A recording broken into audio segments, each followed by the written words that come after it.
น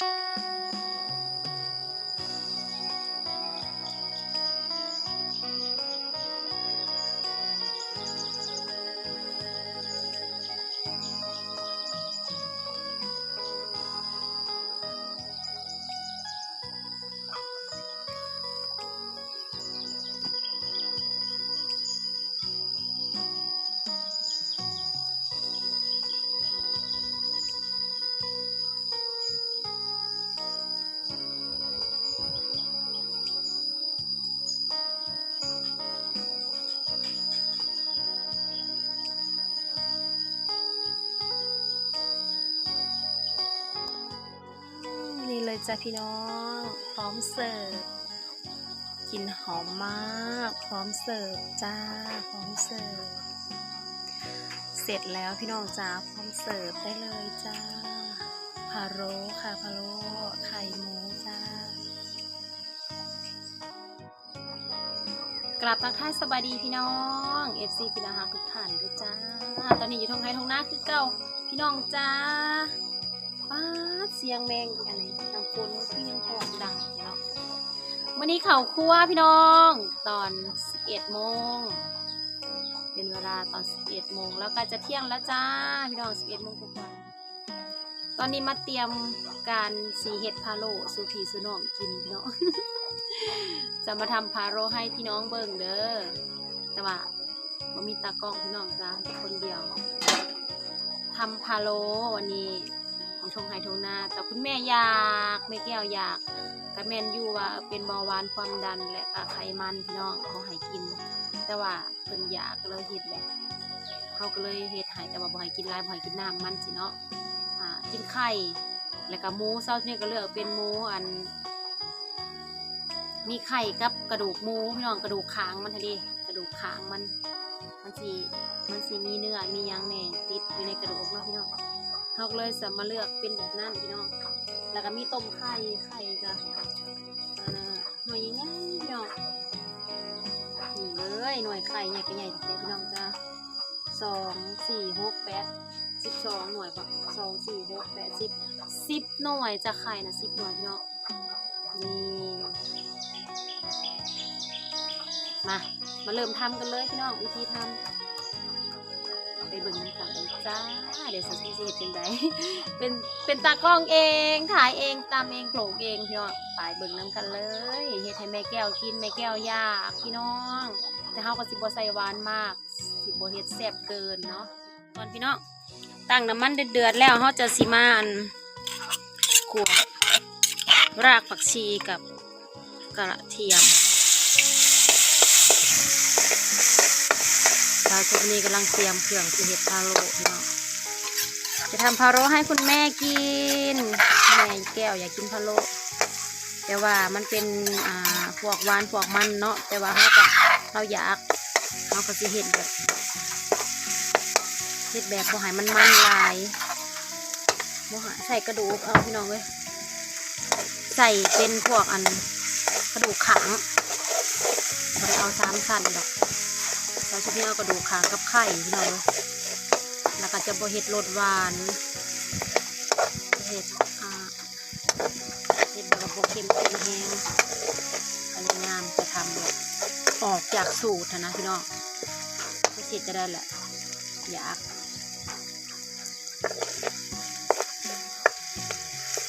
ตัวอันนี้มันหอมใช่ปะ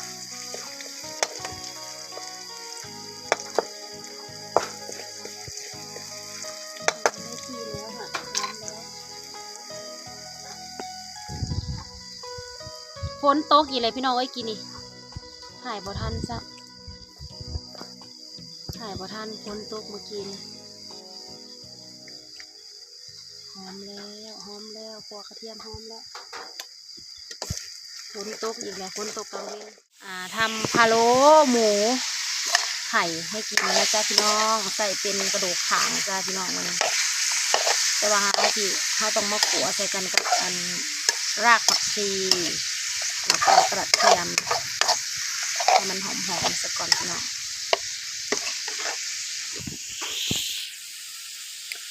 เตรียมก้อน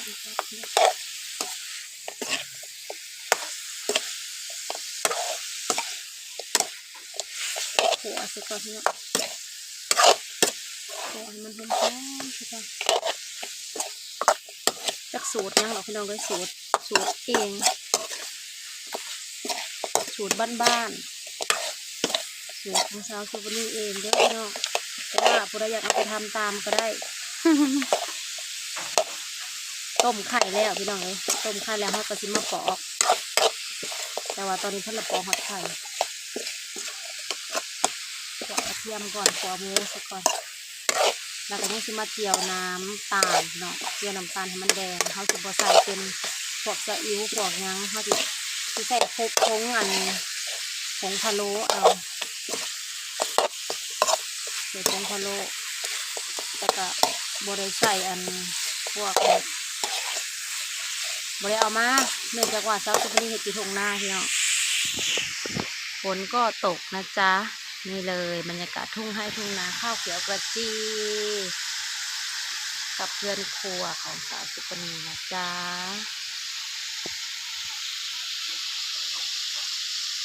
น้องปลา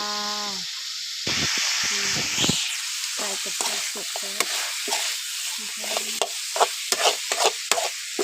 ครัวให้หอมมันก็จะบ่มีกลิ่นข้าวกลิ่นน้ำ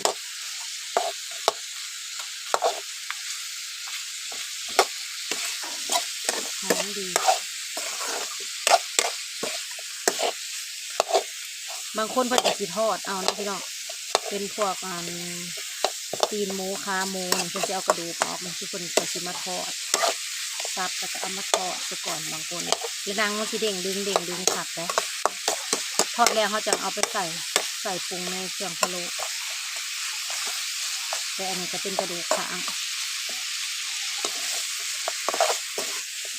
ทอดก็ได้คือกันแต่ว่าย่าน้ำมันมันลายก็เลยแบบเผ็ดแบบขั้นตอนต่อไปก็จะมาเจียวน้ำตาลพี่น้อง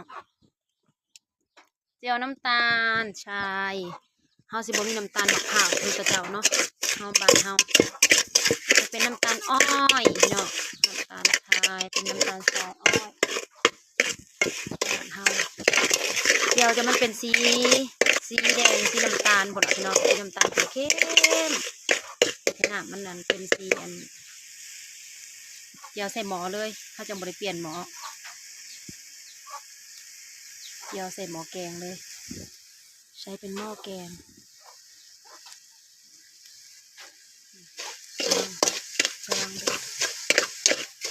เจียวน้ำตาลมันก็สิไหมง่ายเลยพี่น้องเขาต้องคอยคนแล้วก็พอใส่ไฟแห้งพอเพลนแล้ววะไหวแท้น้ำตาลก็เริ่มละลายได้ที่เลยพี่น้อง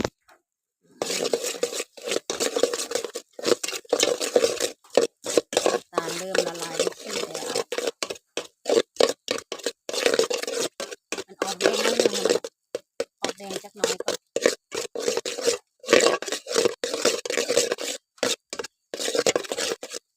เราก็จะใส่น้ำ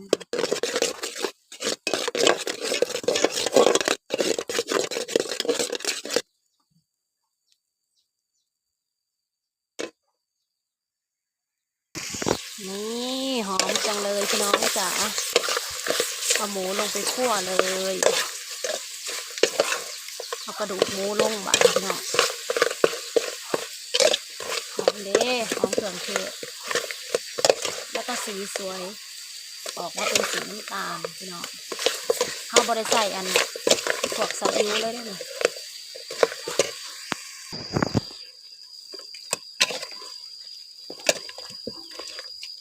ออกสีงามๆนะพี่น้องเขาต้องมาตุนใส่น้ำลงไปตุนให้หมูเขาสุกซะก่อนพี่น้องพาพี่น้องมาทำกับเขาวันนี้สิลงเสียหยาทดินหลายพี่น้องเลยแต่ว่าทำกับเขาให้แม่ก่อนเขาให้คุณพ่อเอากลับบ้านเขาใหญ่เสียมาคือดินค่ะเสียทดินแล้วเห็ดแนวกินเสียคุณพ่อกับเขาบ้านตอนนี้ก็11 โมงแล้วใกล้จะเที่ยงแล้ว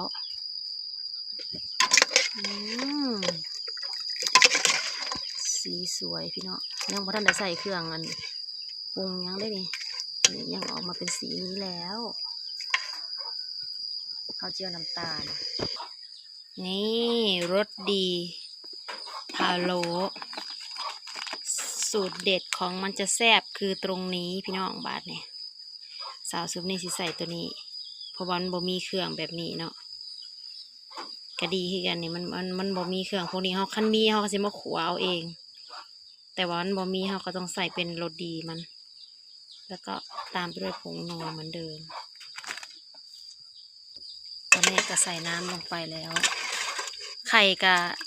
10 หน่วย10 กว่าหน่วยพี่น้องเดี๋ยวจะหน่อยสิไปแกะไข่ปรุงรสไว้มองนี้ซะก่อนใส่ลงไปเลยถ้าเขาบ่เจียวกระเทียมบ่เจียวน้ำตาลก่อนหั่นบ่ได้พี่น้อง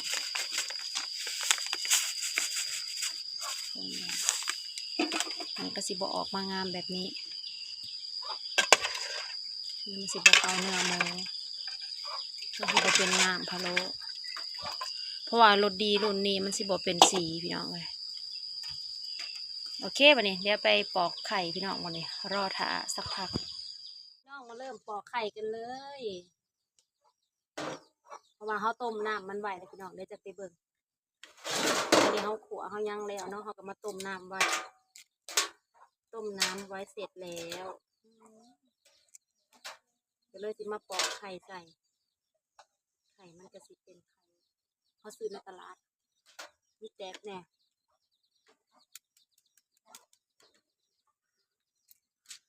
เสียน้ำไว้สักพักปอกน้ำ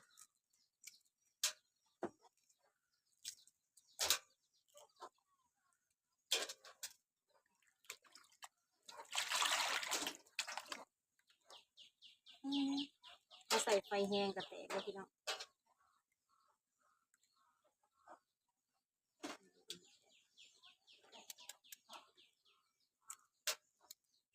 ตอนนี้กำลังตุน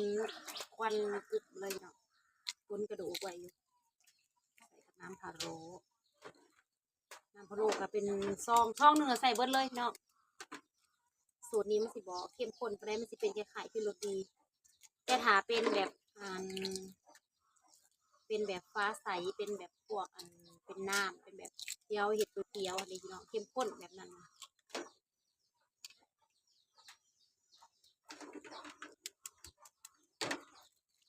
เราต้องได้เจียวน้ำตาล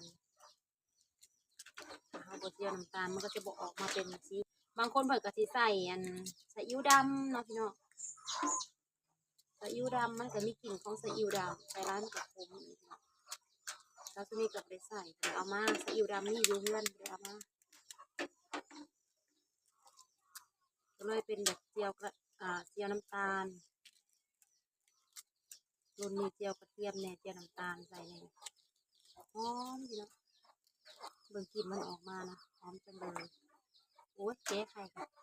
เป็นงามตัวสิละเจ๊ค่ะขั้นตอนสุดท้ายก็คือสิเอาไข่ลงไปตุนหมูแล้วตุนหมูเสร็จมาแต่บ้าน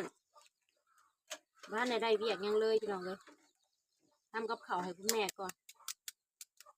ทำได้แล้วก็สิเอาข้าวเมื่อให้แม่กินอยู่บ้านให้พ่อเมื่อคือก็ขอเจ้าแต่สิย่ำบอกว่าบ่ให้กินร้ายหั่นล่ะแต่ว่าช่วงนี้อาการคุณแม่ดีขึ้นร้ายแล้วพี่น้องดีแล้วใครแน่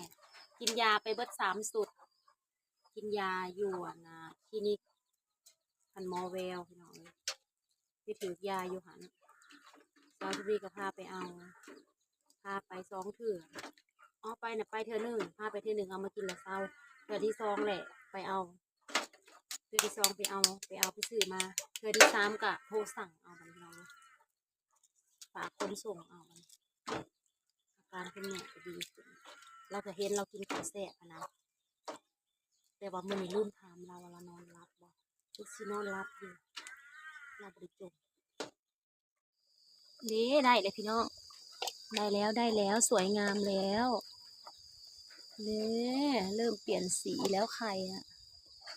ไข่เปลี่ยนสีแล้ว พี่น้องจ๋าสีสวยได้เรื่องหลังจากที่เฮาตักใส่น่ะแล้วเฮาก็เอาใบผักชีใส่อีกพี่น้องเลยโอเคเลยมาเด้อมากินน้ำกันพี่น้อง FC ทุกท่านที่น่าหักบสุขุสุคนเด้อมากินพาโรกระดูกข้างตอนนี้ก็มานั่งรอถาพี่น้องจ้ารอถาหมอของเฮามันสุกนี่เลยใส่ฟืนพร้อมได้ฟ้าวตุน ตุ๋นไปเรื่อยๆสักพักพี่น้องแต่ตุ๋นไม่ยากเพราะว่ามันเป็นกระดูกมันเป็นกระดูกขางเนาะพี่น้องมันสีสุกง่ายเปื่อยเร็วแล้วก็ไข่ก็เขาง่ายสบายพอเขาต้มสุกแล้วแป๊บเดียวพี่น้องคือใส่ผ้าหมอใหญ่กันเลยผ้าหมอใหญ่กันพี่น้องไปเบิ่งกันอีกแบบหนึ่งเจ้าว่างามเลยพี่น้องจ้าไปเบิ่งดูเดี๋ยวสิลงคลิปให้พี่น้องเบิ่งก่อนเด้อพี่น้องจ้าฝากกดไลค์กดแชร์กดติดตามเดี๋ยวสิไปไขหมอให้เบิ่งแล้วก็เดี๋ยวสิลงคลิปให้พี่ให้น้องเบิ่งเลยตอนนี้ทงไห้ทงนาเด้อเฮ็ดกินอยู่ทงนาจ้าบ๊ายบายเจอกันคลิปหน้าว้าวพี่น้องต้มพะโล้เป็นตากินแซ่บๆว้าวพี่น้องได้ที่แล้วแซ่บๆกันได้อพี่น้องมื้อนี้ต้มพะโล้จ้ายั่วๆช่ำๆเลยมาเด้อพี่น้องเอฟซีสาวสุนีเบิร์ดชุโกชุคนพี่น้องทางฝั่งลาวฝั่งไทยยั่วๆนำกันเด้อมื้อนี้มากินต้มพะโล้สีมือสาวสุนีเองจ้า